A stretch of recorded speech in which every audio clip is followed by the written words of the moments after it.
Dans cette vidéo, je vais te montrer le studio de podcast portable le plus petit du monde, celui qui rentre dans ta poche. Et oui, tu le sais, mon truc à moi, c'est de faire du podcast. Bien sûr, j'ai une chaîne YouTube, j'ai plein d'autres médias, mais mon truc à moi, c'est de faire du podcast tous les jours. Je fais du podcast tous les jours.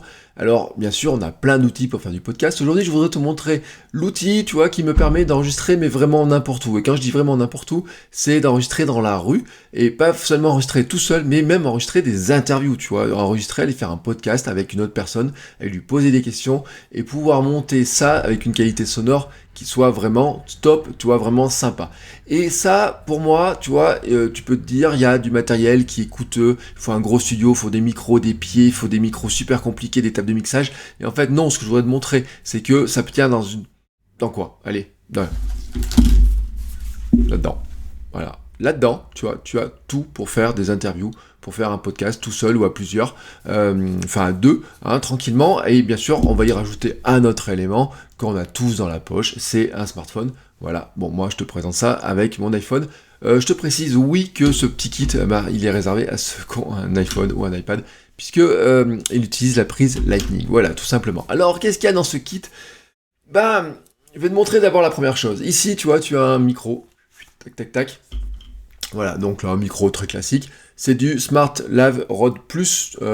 Plus, c'est important parce que ils ont fait deux modèles. Alors, il y a des petits changements au niveau du son. Tu trouveras le Smart Lav et le Smart Lav Plus. Là, j'ai un Plus. Et puis, j'en ai un deuxième. Tu vois, tac, tac, tac, tac. Je le sors dans ma petite pochette. Et là, tu vois, il y en a un deuxième. Alors, là, tu le vois. Là, celui-ci, j'ai enlevé la bonnette pour te montrer à quoi il ressemble. S'il veut bien faire le point. Il veut pas faire le point. Si, tiens, hop, tac. Donc tu vois, c'est vraiment tout petit comme micro, ça prend vraiment pas beaucoup de place. Et puis, j'ai un troisième élément dans cette petite pochette, un troisième élément, et c'est de ça dont je voudrais te parler, c'est ce petit connecteur. Alors ce petit connecteur, hop, je te le montre comme ça, tu vois, tac, hop, il a l'air de rien comme ça. C'est le Rode SC6L. Alors je te mets la référence. Dans tous les cas, tu retrouves toutes les références dans la description, en même temps qu'un lien pour t'abonner, bien entendu, et je te mets toutes les références précises de tout ça. À quoi ça sert ce truc-là? Ça, c'est un connecteur, tu vois, qui permet de brancher les micros directement sur l'iPhone. Alors, tu vas me dire, oui, mais je peux déjà le faire. Bah oui, si tu as, par exemple, tu sais que sur l'iPhone, tu peux acheter un micro Lightning. Si tu as des micros de ce type-là, tu peux le faire. Tu vois, tu peux brancher un micro sans aucun problème. Tu peux brancher ton casque. Moi, j'ai un micro Lightning, tu vois, je peux brancher directement dessus. Le problème, c'est que quand tu veux faire un podcast, par exemple, avec plusieurs personnes, ou si tu veux faire de la vidéo où tu veux interviewer une deuxième personne, bah tu as besoin, tu vois, que il y a un micro sur toi pour poser des questions et un micro sur l'autre personne pour répondre aux questions. Alors bien sûr, tu sais, les journalistes, tu vois, tendent le micro, etc. Mais des fois, c'est pas très simple, tu vois. Au bout d'un moment, c'est un petit peu pénible. C'est quand même plus facile si tu as deux micros. Et un petit adaptateur comme ça te permet justement d'avoir deux micros et de récupérer le son des deux micros. Alors, c'est le SC6L, je précise bien, de chez Rode. Pourquoi je fais la précision? Parce qu'il y a un SC6 tout seul, et tu vois, la différence majeure entre le L et le c'est que le L, ça veut dire Lightning. C'est-à-dire que celui-ci, tu peux le brancher directement sur un iPhone ou sur un iPad, mais que c'est pas juste une question de branchement, c'est une question de fonctionnalité. Ça t'apporte une fonctionnalité importante, c'est que ça te permet en fait d'enregistrer les micros que tu as branchés dessus d'une manière séparée. Alors, je t'explique comment ça fonctionne de manière assez simple.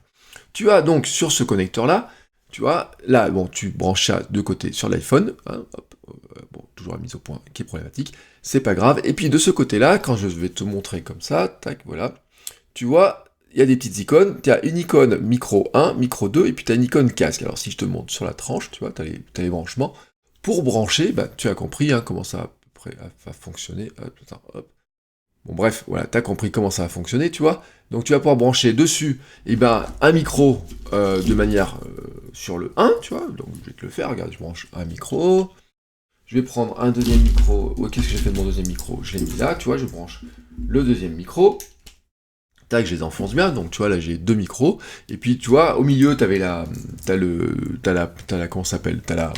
prise casque. Ça te permet de vérifier ton son en direct. Alors, où est-ce que j'ai mis mon casque? Tiens, j'ai perdu mon casque, tu vois. Bon, c'est pas grave, tu comprends le principe du casque. Tu branches un casque ici classique, tu vois, tu le branches au milieu, et ça te permet de vérifier le son en direct pendant que tu enregistres, ce qui te permet de vérifier que tout va bien, que les sons vont bien, etc. Ensuite, ça, bien sûr, tu vas le brancher sur ton téléphone, hop, donc là je branche sur le téléphone, et à partir de là, qu'est-ce qui se passe? J'ai plus qu'à enregistrer.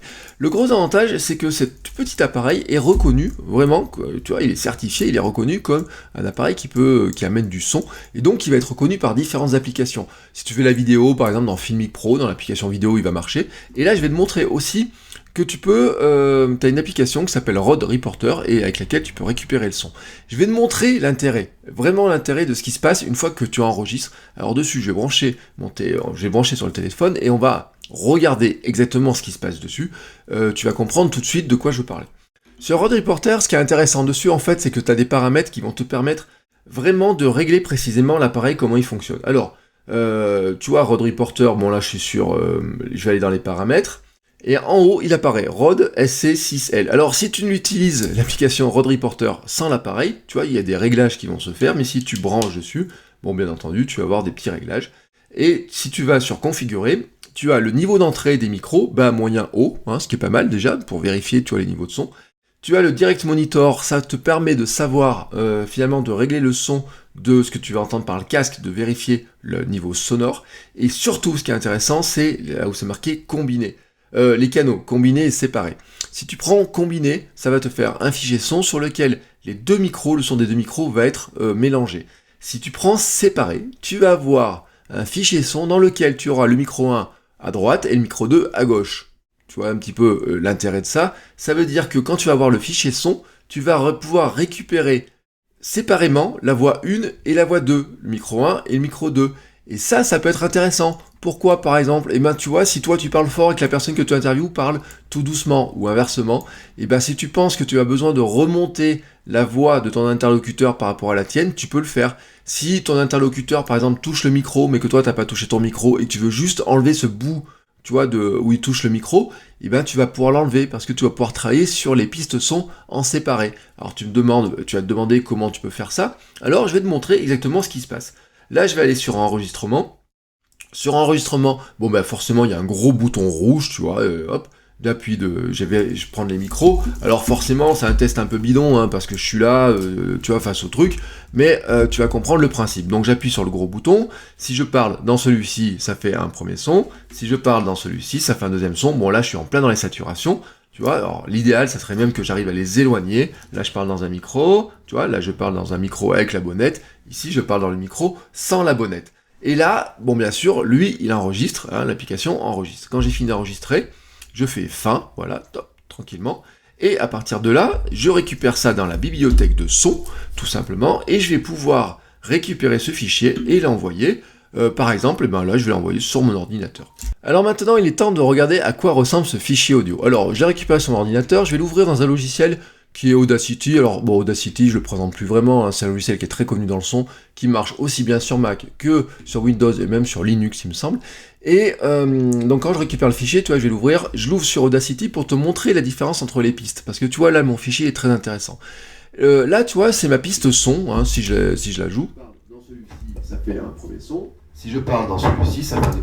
Alors là, tu t'en rends compte pas trop sur l'instant, puis tu vois, le son est vraiment pas très bon parce que j'ai fait un petit peu n'importe quoi, mais tu vois que ici j'ai le canot de droite et ici j'ai le canot de gauche. C'est très intéressant parce qu'ils sont vraiment séparés. Mais par contre, si j'écoute là ce son là comme ça, ce fichier là, et que si je le balance en podcast, quand la personne qui a le micro 1 va parler, tu vas l'entendre dans une oreille, et quand la personne qui a le micro 2 va parler, tu vas l'entendre dans l'autre oreille. C'est super perturbant en fait cette histoire-là, c'est-à-dire que si on te met de la stéréo que t'as qu'une oreille, c'est extrêmement gênant pour l'écoute. Donc ce qu'on va faire en fait, c'est plutôt de se dire, maintenant on va séparer les deux pistes, on va les faire des pistes, les deux canaux on va les mettre en pistes séparées, et on va pouvoir travailler sur l'une et sur l'autre. C'est ça qui nous intéresse vraiment. Alors, comment ça pourrait marcher ? Sur Audacity, pourquoi je te montre Audacity, c'est que c'est tellement simple, tu vois, il n'y a même pas besoin de s'embêter, tu fais un truc, mais très très bête, tu vas sur cette petite flèche là, et tu fais scinder la stéréo vers, par exemple, des monos. Voilà. Donc là, en apparence, il n'y a pas grand chose qu'à changer, sauf que ici, j'ai ma bande, on va dire que mon canot droite est devenu ma piste 1, et mon canot gauche est devenu ma piste 2. Mais la différence, c'est que maintenant, je parle dans celui-ci, ça fait un premier son. Elles sont toutes les deux à envoyer sur les deux oreilles, tu vois. C'est pas de la stéréo, mais c'est du mono dans les deux oreilles, mais quand tu écoutes, tu as la voix 1 parlera bien dans les deux oreilles, la voix 2 parlera bien dans les deux oreilles. Tu me dis, bah oui, mais qu'est-ce que ça va faire maintenant, qu'est-ce que j'en fais? Et ben maintenant, tu vois, je peux travailler sur un bout du fichier vraiment séparément. C'est-à-dire que si je change quelque chose sur ce bout de fichier à cet endroit-là, bah c'est pas très gênant parce que ça intervient pas sur le reste, tu vois, très clairement, ça va pas intervenir sur le reste du fichier. Et donc c'est ça qui devient intéressant, c'est que tu pourrais faire par exemple ce qu'on appelle du ducking, tu vois, c'est de dire, bah quand ça parle sur une piste, et ben je baisse le piste de l'autre pour éviter d'avoir de l'écho. Si je vois qu'il y a un petit défaut, tu vois, là il y a un petit défaut à cet endroit-là, et ben je me dis, hop, je pourrais le supprimer. Alors là j'ai fait une connerie parce que, excuse-moi du mot, mais j'aurais pas dû le supprimer comme ça, mais tu peux dire, et ben tiens, ici, il y a peut-être du son à baisser, par exemple, tu vois, on pourrait le retailler, on pourrait baisser le son, on pourrait retoucher, on pourrait enlever seulement une partie ou une autre, on pourrait se dire, bah sur l'intro, j'ai pas besoin, tu vois, c'est-à-dire qu'on va pouvoir retoucher le son, mais vraiment très précisément avec des canaux qui sont séparés. Si par exemple, je veux monter le son d'une piste, hein, si celui-ci, je trouve trop ou trop bas, bah, je peux le retoucher, et je pourrais retoucher, par exemple, aussi, là, je vais pouvoir enlever. Par exemple, celui-là, je pourrais faire du gain, celui-là-ci, je pourrais le baisser, parce que je trouve qu'en fait, les deux sons vont pas bien ensemble. Si je parle dans celui-ci, ça... Bon, t'as compris exactement le principe, hein, là c'est vraiment pour te montrer comment ça fonctionne. Sur Audacity, si tu maîtrises un petit peu, tu sais qu'il sait faire l'auto-docking un petit peu en automatique, etc., qu'il y a tout un tas de fonctionnalités qui te permettent de traiter le son, mais le but du jeu pour moi, c'était pas de te parler du traitement du son, c'était de te montrer ce petit appareil donc qui s'appelle le SC6L, je te le rappelle, je le mets dans les notes sous la vidéo, hein, je te mets les liens pour voir où tu peux l'acheter. Je précise que moi, j'avais déjà acheté les micros, donc moi j'avais déjà les deux micros et j'ai acheté ça tout seul, mais si tu vas dans les liens que tu vas suivre, je vais te montrer en fait le kit reporter, ce qu'ils appellent le kit interview reporter, où ils te vendent les deux micros SmartLav plus ça, hein, comme ça te coûte moins cher que d'acheter tout en séparé, et ça te permettra de faire des bien meilleures vidéos, des bien meilleurs podcasts avec des pistes son pour toi et pour ton invité qui sont vraiment séparés, et tu vas voir qu'en traitement c'est vraiment l'idéal parce que là tu pourras vraiment affiner ton son et vraiment travailler très précisément, tout ça sans charger la mule, tu vois, avec du matériel qui est extrêmement léger puisque ça passe dans la poche de ta veste quand tu t'en vas en balade. Allez, sur ce je te souhaite une très belle journée et je te dis à très bientôt pour une nouvelle vidéo. Ciao!